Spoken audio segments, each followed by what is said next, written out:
রমজান মাসের শেষ 10 দিন এক বিশেষ ইবাদতের জন্য সুপরিচিত। এটি হলো ইতেকাফ। আল্লাহর নৈকট্য লাভের জন্য দুনিয়ার সব ব্যস্ততা ছেড়ে নির্দিষ্ট সময় মসজিদে অবস্থান করাই মূলত ইতেকাফ। ফ্যাশন ব্র্যান্ড মানে আর্ট। ইতেকাফ শব্দের অর্থ অবস্থান করা বা নিজেকে কোন স্থানে আবদ্ধ রাখা।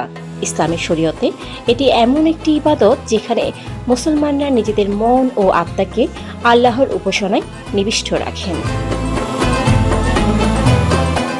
রাসূলুল্লাহ সাল্লাল্লাহু আলাইহি ওয়াসাল্লাম প্রতি বছর রমজানের শেষ 10 দিন ইতেকাফ করতেন।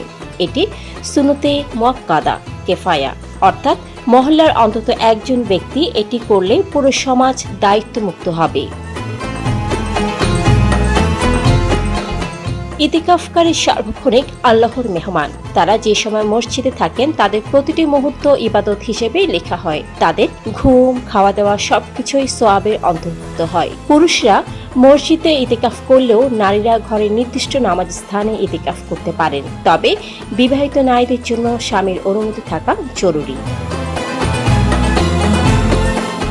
ইতিকাফ শুধু ইবাদত নয়, এটি আত্মশুদ্ধির এক মহান উপায়। আল্লাহর কাছে আরো নিকটবর্তী হওয়ার সুযোগ এনে দেয় এই ইবাদত। তাই আসুন আমরা সবাই রমজানের শেষ 10 দিন ইতিকাফের গুরুত্ব বুঝে এর প্রতি যত্নবান হই।